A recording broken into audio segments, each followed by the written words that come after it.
تو میں اپنی پیمنٹ کے لیے منصور خان اور ان کی بیٹی رباب منصور خان سے رابطہ کروں گا. اس کنڈیشن میں تمہیں دنیا کی ساری سہولتیں ملنی چاہیے، ساری آسائشیں. ملنے تو مجھے پیار محبت اور اٹینشن بھی چاہیے.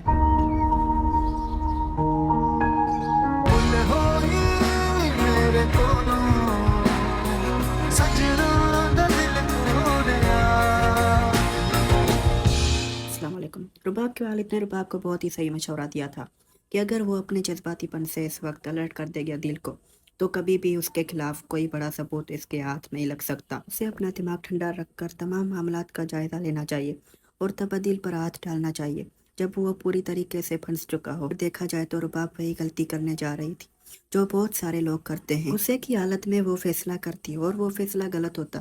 عدیل کو کوئی نقصان نہیں پہنچتا، بس یہ ہوتا کہ عدیل کو اس گھر سے نکل جانا پڑتا. باقی نہ ہی رباب کا ڈوبا ہوا پیسہ واپس آتا اور نہ ہی انہیں یہ ساری تفصیلات معلوم ہوتی جو ان کے بعد میں معلوم ہونے والی ہے. رباب اپنے والد کے سمجھانے پر بالکل وہی کچھ کر رہی ہے جو کہ اس کا باپ اسے بتا رہا ہے. اب اس کے پیٹھ پیچھے اس کا باپ کھڑا ہے.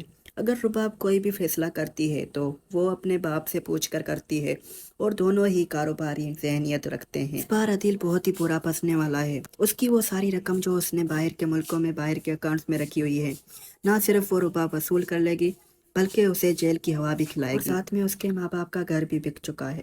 اس کے ماں باپ کو بھی روڈ پر آنے سے کوئی نہیں روک سکتا.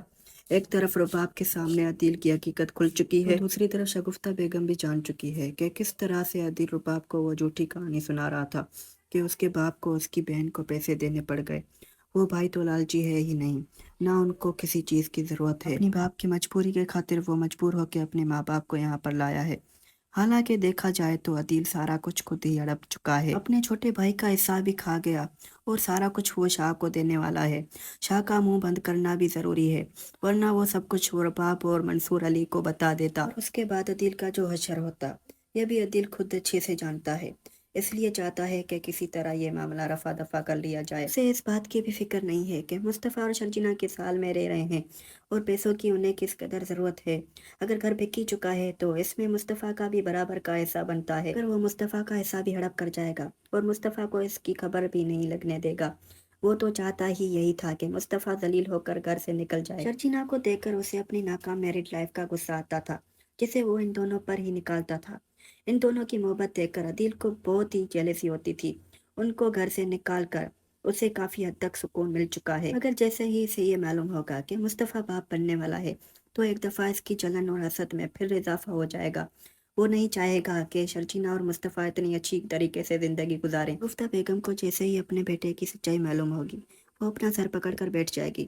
نہ ہی صرف سر پکڑ کر بیٹھ جائے گی بلکہ اچھی خاصی عدیل کو باتیں بھی سنائے گی، بجائے اس کے کہ عدیل اس بات پر شرمندہ ہو.